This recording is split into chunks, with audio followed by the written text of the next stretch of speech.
चलिए, heritage and culture में आज हम एक कदम और आगे बढ़ते हैं।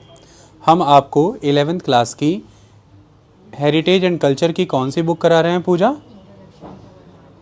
देखो कितना गलत सलत नाम, बताओ बेटा।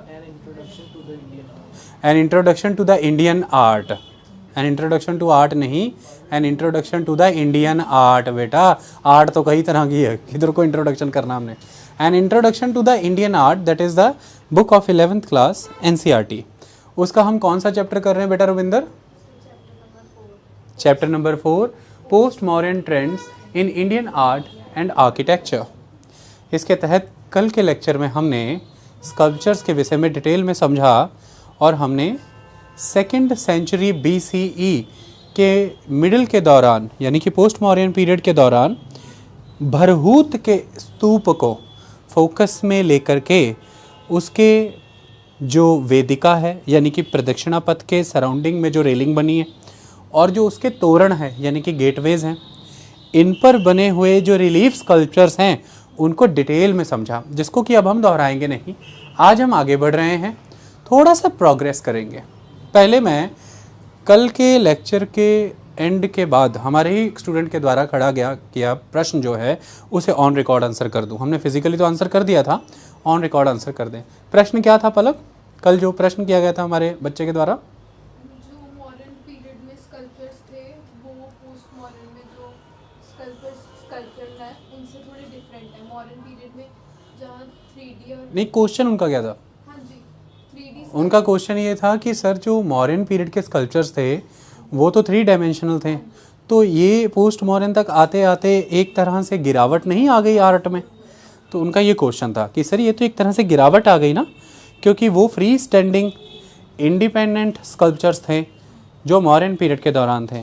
और इस पॉइंट पर आपको एक प्लेट के ऊपर या एक पिक्चर फ्रेम के ऊपर उभरा हुआ एक स्कल्पचर नज़र आता है जिसे हम रिलीफ स्कल्पचर कहते हैं। तो ये एक तरह से गिरावट के रूप में उन्होंने देखा। कुछ चीज़ें अब मैं समझाता हूँ, ध्यान से समझिए। देखिए, हम जब किसी फेज़ की आर्ट को पढ़ते हैं हमें उसको कैटेगराइज करना बहुत ज़रूरी होता है। सबसे पहली चीज़, पोस्ट मॉडर्न पीरियड की जब हमने बात की तो हमने ये देखा कि इस समय में मेनली जो बुद्धिज़्म से जुड़े हुए सिंबल्स हैं या आर्किटेक्चरल आर्टिफैक्ट्स हैं जैसे कि स्तूप, उनके अराउंड जो स्कल्पचर्स का विकास हो रहा है जिसे हम रिलीफ स्कल्पचर्स कहते हैं। इस रिलीफ स्कल्पचर कैटेगरी में हमको प्रोग्रेस नोटिस करनी है आगे आगे। यानी कि लगभग 500 बरस तक मौर्यंस के ख़त्म होना 185 BC और गुप्तास के शुरू होना 320 AD, लगभग इस 500 बरस के दौरान ये जो 170 BC के अराउंड एक ट्रेंड शुरू हुआ है रिलीफ्स के ऊपर स्कल्पचर विकसित करने का। ये कितना प्रोग्रेस करता है इन 500 वर्षों में, इसमें क्या ट्रांसफॉर्मेशंस आती हैं, हम इस पोस्ट मॉडर्न पीरियड में इस पे एम्फेसाइज कर रहे हैं। पहली चीज़ तो ये, यानी कि ये एक तरह का फाउंडेशन बना, ये एक तरह का आगे प्रोग्रेस करने या आगे फर्दर डेवलपमेंट के लिए एक बेस बना। ये एक ऐसा स्टाइल है that is the relief sculptural style. ये फर्दर कितना नरिश होगा, कितना प्रोग्रेस करेगा, कितना डेवलप होगा, उसका जो बीजारोपण है वो इस समय में हो गया और यही स्टाइल कल्मिनेट करेगा, पीक पे पहुंचेगा, अपने क्लासिकल वर्जन को अचीव करेगा ड्यूरिंग द गुप्ता पीरियड। ये एक बात है। लेकिन अब जब हम इसके पीछे की बात करते हैं तो उसका कल्मिनेशन कौन था? उसका कल्मिनेशन था मॉडर्न फेज़।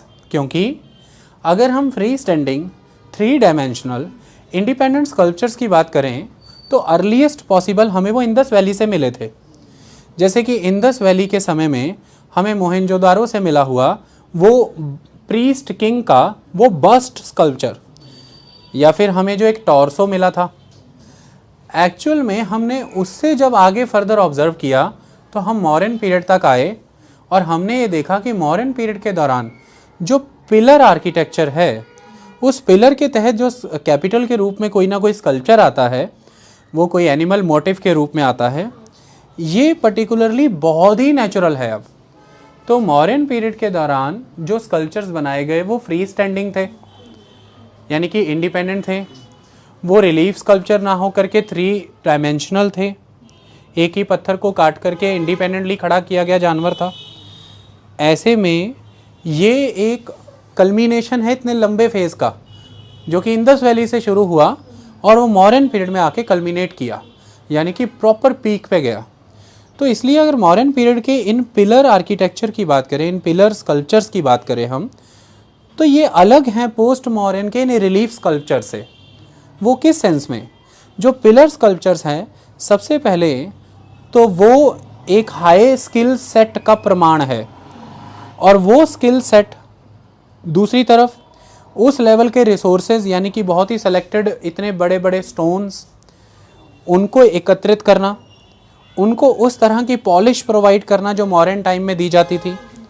इसके लिए बहुत लंबा समय, बहुत बड़े स्तर पर कारीगर और बहुत बड़े स्तर पर पत्थर और रिसोर्सेज लगते हैं। ये सारी चीज़ों को अरेंज करने का, अवेलेबल कराने का सामर्थ्य जो था वो किंग के पास था, स्टेट के पास था। तो जो मौर्यन समय के स्कल्पचर्स हैं वो ये बता रहे हैं कि ये स्टेट की तरफ से बनाए गए, ये अशोक महान की तरफ से बनाए गए, तो वो डिफरेंट आर्ट है। उसमें इम्पॉर्टेंट किंग है, उसमें इम्पॉर्टेंस स्टेट की है, उनका किसी एक जगह से पाए जाना स्टेट की प्रेजेंस को बताता है। तो वो जो बोल रहे हैं वो स्कल्पचर्स, वो स्टेट की ग्लोरी को बता रहे हैं, स्टेट के वैभव को, यानी कि स्टेट कितना प्रॉस्पेरस है, स्टेट में ऐश्वर्य कितना है, स्टेट कितना स्ट्रॉन्ग और स्किल्ड है, वो इन चीज़ों को दिखा रहे हैं। आई बात समझ में? इसलिए आप स्कल्पचर्स को भी ध्यान से देखेंगे तो मेजॉरली जो एनिमल भी चुने गए हैं, दूसरी तरफ उन पे जो शाइन है और जो उनका नेचुरलिस्टिक स्टेचर है, पॉस्चर है, ये सारी चीज़ें बताती हैं कि ये शेयर परफेक्शन है। और ये तभी अचीव हो सकता है जब एक स्ट्रॉन्ग सपोर्ट प्रोवाइड की जाए by the state, that is the king. लेकिन यहाँ पर अब देखें तो they are very few in numbers, तो वो नंबर में बहुत कम है। पहली बात, नंबर में they are very very less, but वो फ्री स्टैंडिंग आर्ट के रूप में बहुत ही मैच्योर हैं। दे आर नंबर में, they are very less in number, but they are very very mature and they are somewhere perfect. ये एक चीज़ जो मॉडर्न फेज से जुड़ी। तो हम अगर पोस्ट मॉडर्न की बात करें तो इसलिए ये इस तरह से नहीं देखा जाना चाहिए कि डिक्लाइन हुआ है सिस्टम ऑफ स्कल्पचर। क्यों? क्योंकि ये इन टोटलिटी एक डिफरेंट स्कल्पचर सिस्टम की हम बात कर रहे हैं।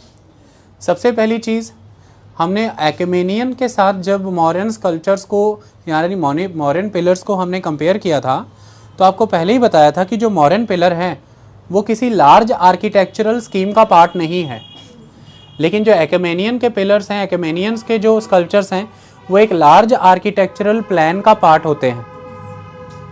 यानी कि मॉडर्न्स के द्वारा बनाए गए पिलर स्कल्पचर्स जो थे वो फ्री स्टैंडिंग थे, वो इंडिपेंडेंट थे। दूसरी तरफ लेकिन जब आप पोस्ट मॉडर्न फेज में आए तो आपने क्या देखा? जो अब आपने रिलीफ स्कल्पचर्स नोटिस किए वो एक लार्ज आर्किटेक्चरल प्लान का एक स्कीम का पार्ट है, यानी कि स्तूपा आर्किटेक्चर।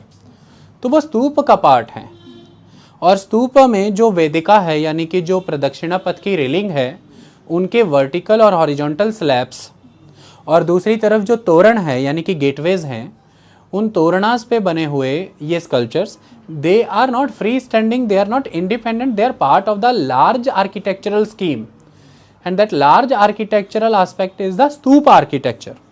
तो ये स्तूप आर्किटेक्चर में पाए जाते हैं। So they are totally different from the modern sculpture. Modern sculpture was a different sculptural system, it is a different sculptural system.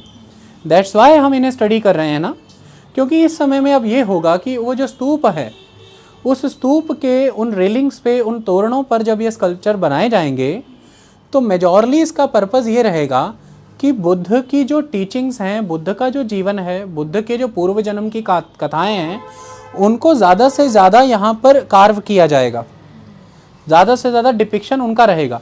तो ये एक तरह से अलग अलग धर्म और ख़ास तौर पर उसमें बुद्धिज़्म के प्रचार प्रसार का आधार बनेंगी।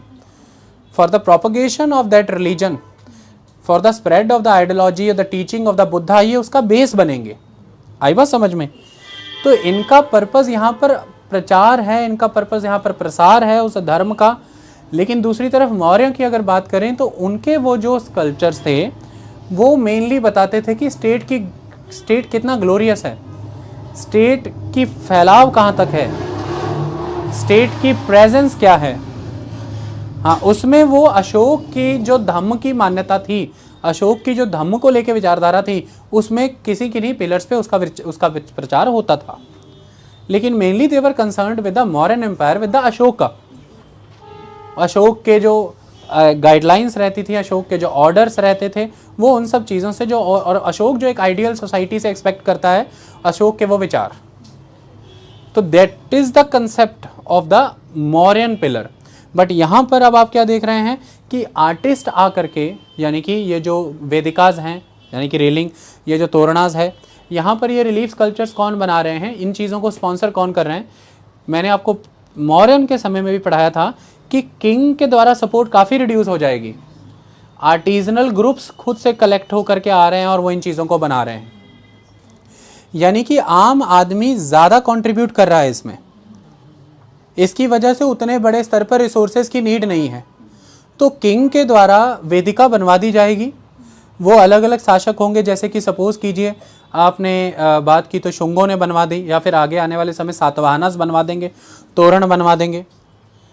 तो पत्थरों को अरेंज करना, पत्थरों को वहाँ पर लगाना, ये सारी चीज़ों की जिम्मेदारी आम जनता पे नहीं है।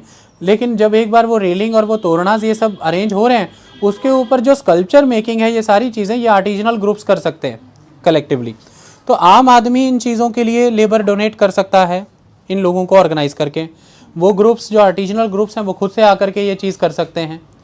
लेकिन इसका मेन पर्पस जो है वो मॉडर्न समय से बहुत अलग हो गया। उसके ऑर्गेनाइज़र स्टेट था, किंग था। इसका ऑर्गेनाइज़र में स्टेट का रोल काफ़ी रिड्यूस हो गया, और जो आर्टिजनल ग्रुप्स हैं, जो बिजनेस ग्रुप्स हैं, जो मर्चेंट हैं, जो ट्रेडर्स हैं, उनका कंट्रीब्यूशन काफ़ी बढ़ गया। आई बात समझ में? वो नंबर्स में बहुत फ्यू थे जो मॉडर्न टाइम के पिलर्स थे। ये नंबर्स में ये रिलीफ स्कल्पचर्स, एक एक टैबलेट पे ये कई स्कल्पचर्स आपको नज़र आएंगे। ये स्पेस को कहीं भी छोड़ते नहीं थे, फुल्ली ऑक्यूपाइड स्पेस हुआ करता था। उसकी तरफ देखें तो एक बड़ा पत्थर लेकर के, जिसको हम मोनोलिथिक आर्ट फॉर्म कहते हैं, एक बड़े पत्थर को लेकर के कई वर्षों तक कितने सारे लेबर लग के उसे काट के, उसे छील करके उसमें से विकसित करते थे। जबकि इसमें अगर आप देखें तो एक अगर आपको फ्रेम पत्थर मिल गया, उसी पर आप छोटे छोटे रिलीफ के रूप में कई तरह के स्कल्पचर्स बना सकते हैं। Look at this, 8 to 10 sculptures are there in a one stone. वहाँ पर इस तरह का एक बनाने के लिए एक स्टोन चाहिए पूरा उतना बड़ा, उतना ज़्यादा स्किल सेट, उतना ज़्यादा नंबर ऑफ वर्कर्स, उतने ज़्यादा मैन डेज, उनकी उतनी ज़्यादा खर्चे, उतना बड़े स्टोन, उतने नंबर में स्टोन। वो डिफरेंट सिस्टम था, ये डिफरेंट सिस्टम है। तो यहाँ पर सीधे सीधे ये कहना कि डिक्लाइन हुआ है एक तरह से आर्ट का, स्कल्पचरल आर्ट का, that aspect is not correct. Sculptural art very कर गई है, स्कल्पचर आर्ट वेरी की है, और वेरी होने के मल्टीपल रीजंस मैंने आपको बताए। कि अब अगर देखें तो मॉडर्न पीरियड के ख़त्म होने के बाद पोस्ट मॉडर्न पीरियड में मल्टीपल रूलर्स आ जाएंगे। क्या हो जाएगा टीना पोस्ट मॉडर्न में? जैसे नॉर्थ और सेंटर में कौन कौन से आ जाएंगे, जैसे कल बताए थे?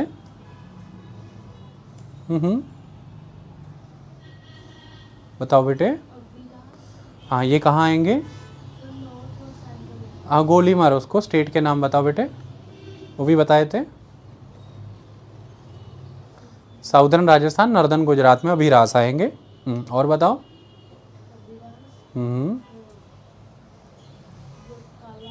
वकालास नहीं बेटा, वकील नहीं, वाकाटक। वाकाटक। आप तो एंशिएंट हिस्ट्री कर रही हो ना? हाँ,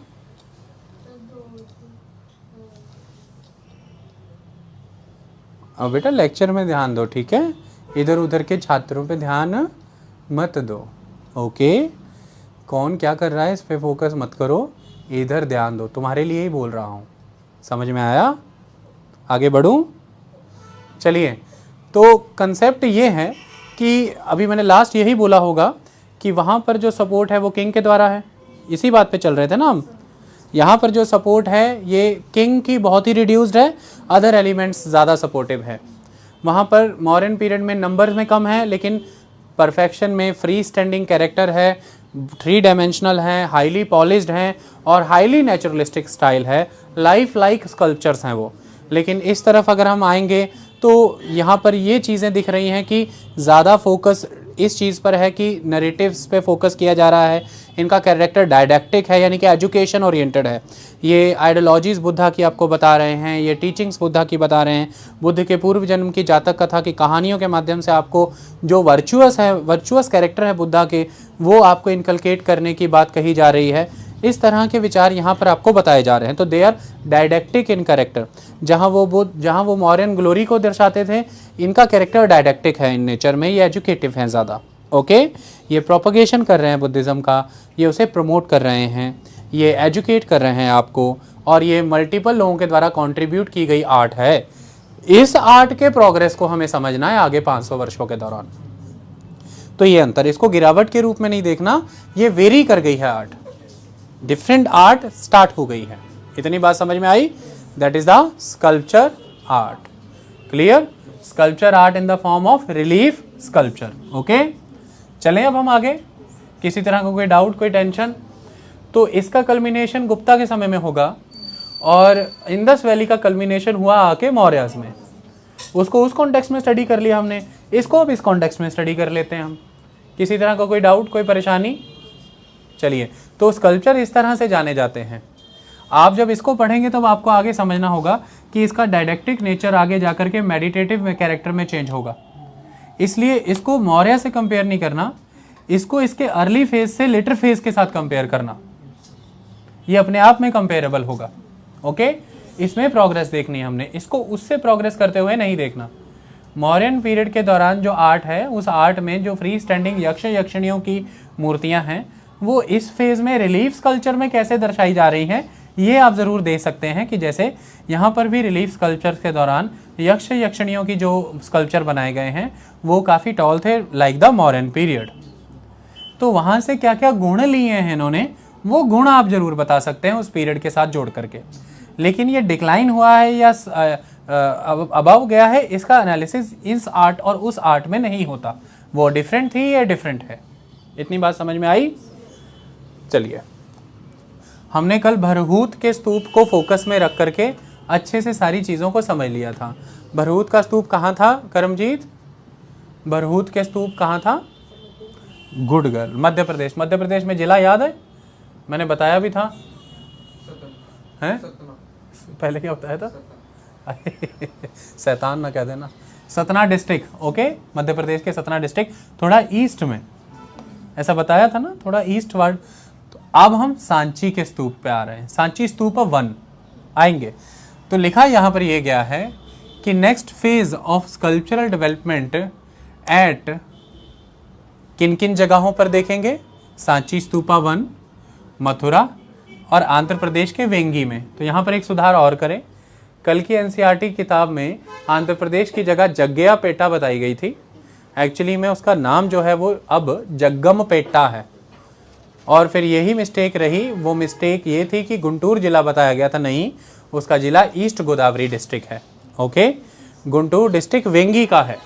इस चीज़ को आप प्लीज़ करेक्ट कर लीजिए, कल के लेक्चर में ये हुआ था, और आप अपनी बुक में भी करेक्ट कर लीजिएगा। ओके, तो अब हम स्कल्पचरल डेवलपमेंट के नेक्स्ट फेज में एंटर हो रहे हैं, और next phase in which sense? Style के प्रोग्रेस के मामले में, स्टाइलिस्टिक प्रोग्रेशन। स्टाइल प्रोग्रेस करेगा ना मेघा, और वो स्टाइल प्रोग्रेस हुआ, इसी के बेस पे हमने इस फेज को नेक्स्ट फेज माना। So next phase of sculptural development कहाँ कहाँ पर ऑब्जर्व हुआ है? In the form of stylistic progression, Sanchi stupa 1 में, मथुरा में और आंध्र प्रदेश के वेंगी में। इतनी बात समझ में आई? शुरुआत करते हैं सांची स्तूप 1 से। तो क्या क्या चेंजेस अब दिखेंगे? Figure compositions are in high relief, so the big change is figure composition सब हाई रिलीफ में होंगी। इसके बेस पे आप मुझे बता दें कि ये क्यों अलग है। भरहूत में फिगर कॉम्पोजिशन कैसी थी? लो रिलीफ थी। लो रिलीफ का अर्थ यहाँ पर यह है कि जिस भी किसी स्टोन पर वो फिगर कार्व हुई थी, वो उस स्टोन से बहुत ही कम उभरी हुई थी, लेकिन अब जो फिगर्स होंगी ये उस स्टोन से काफ़ी ज़्यादा उभरी होंगी, स्टोन से काफ़ी बाहर को आई होंगी। ओके, इसे हम हाई रिलीफ कहते हैं। रिलीफ का earth the difference of altitude. तो स्टोन और फिगर के बाहर के हिस्से के प्रोजेक्टेड वर्जन में काफ़ी डिफरेंस होगा, इसलिए इसे हाई रिलीफ कहा जाएगा। तो ये प्रोग्रेस हो गया। अब हम लो रिलीफ से हाई रिलीफ तक आ गए, क्योंकि हम एडी की तरफ आ रहे हैं, हम एडी की तरफ यानी कि सीई कॉमन एरा की तरफ आ रहे हैं, बीसी से निकल के आगे को बढ़ रहे हैं। चलिए, तो figure composition are in high relief, mainly heads are particularly projected. Head इतने प्रोजेक्टेड रहते थे कि वो इतना स्ट्रॉन्ग इल्यूजन क्रिएट करते थे कि ये फ्री स्टैंडिंग 3D हेड हैं। हालांकि वो पीछे से जुड़े रहते थे स्टोन के साथ, लेकिन उन्हें काफ़ी कर्व दे दिया जाता था, काफ़ी इंडिपेंडेंटली बाहर कर दिया जाता था। तो हेड्स स्पेसिफिकली प्रोजेक्टेड रहते थे। ओवरऑल हाई रिलीफ कॉम्पोजिशन थी फिगर की। Filling up the entire space, filling up the entire space का अर्थ क्या है? जैसे उदाहरण के रूप में सपोज कीजिए ये एक स्टोन है और इस स्टोन से आपको एक इमेज निकालनी है, ठीक है जी। तो ये जो स्टोन है, दिस इज द स्टोन, आपने इसको यहाँ से छील दिया, ठीक है, यहाँ से भी छील दिया। स्टोन पीछे से अभी भी जो उभरती हुई इमेज है उसके साथ कनेक्टेड है, लेकिन इस इमेज ने जो अर्स्टवाइल स्टोन था, जो इसके पहले अभी ये स्टोन ही था ना, उसके सारे स्पेस को पूरी तरह फिल कर दिया ना, यानी कि इसके पीछे ये स्टोन बड़ा ही सीमित रह गया। तो जो उभरी हुई इमेज है उसने उस स्टोन को, अपनी बैकग्राउंड को पूरा कवर कर दिया है। आई बात समझ में? तो आपने अब हाई रिलीफ इमेजेस बनानी शुरू कर दी, ये ज़्यादा प्रोजेक्टेड हैं, इसका अर्थ अब आप उन्हें ज़्यादा कर्व देना शुरू करेंगे ताकि आप उन्हें ज़्यादा लाइफ लाइक दिखा सकें। और इसका अर्थ वो जिस स्टोन से उभर रही हैं वो स्टोन धीरे धीरे उन कर्व्स, उन प्रोजेक्शंस के पीछे छुपता चला जाएगा, और ऐसे में वो स्टोन का पूरा स्पेस फिल्ड फील होगा आपको इन इमेजेस के द्वारा, यानी कि ये उससे बाहर को आती दिखेंगी आपको। Okay, that is the concept. इतनी बात समझ में आई? चलिए, very good. So figure composition are in high relief, filling up the entire space. तो भरूत और सांची में अंतर हो गया। Posture gets naturalistic and there is no stiffness in the body. Posture naturalistic हो गए, यानी कि अब पॉस्चर जो है वो लीनियर नहीं रह गए, अपीयरेंस जो है वो लीनियर नहीं रह गई। नेचुरलिस्टिक अर्थ ये है कि अब आपने प्रॉपर कर्व्स दे दिए, जैसे जो भी मुद्राएं हैं या जो भी बॉडी है उसको प्रॉपर अब आप कर्व्स देना शुरू कर चुके हैं, यानी कि आपने उसको वॉल्यूम देना शुरू किया। हाई रिलीफ का अर्थ ही यह है कि वॉल्यूम देना, और इसकी वजह से अब वो नेचुरल दिखेगा। तो आपको ऐसी स्टिफनेस नज़र नहीं आएगी, जैसे कि ये अगर आप कहें तो हेड है, ये शोल्डर, ये आर्म्स, ये आगे हैंड, तो they are very stiff in the corners, है ना, the image is very stiff. लेकिन यहीं आपने चेंज किया, तो आपने इसको थोड़ा थोड़ा चेंज किया, तो ये आप नोटिस करेंगे, now this is the head, और ये आपने चेंज किया तो this is particularly,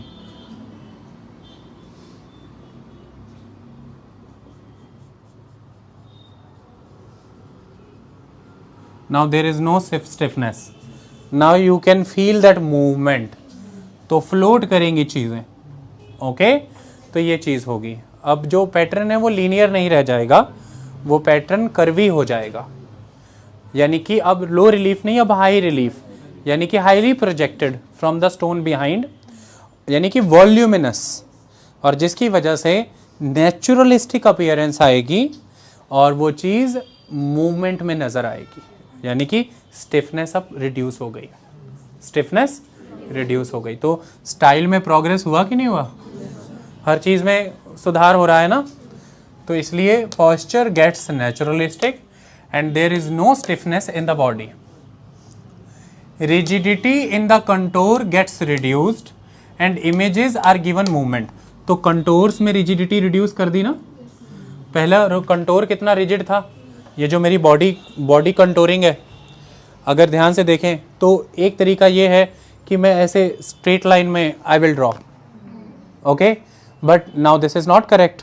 how I will draw, मैं यहाँ से ड्रॉ करूँगा तो this is the curve in my forehead,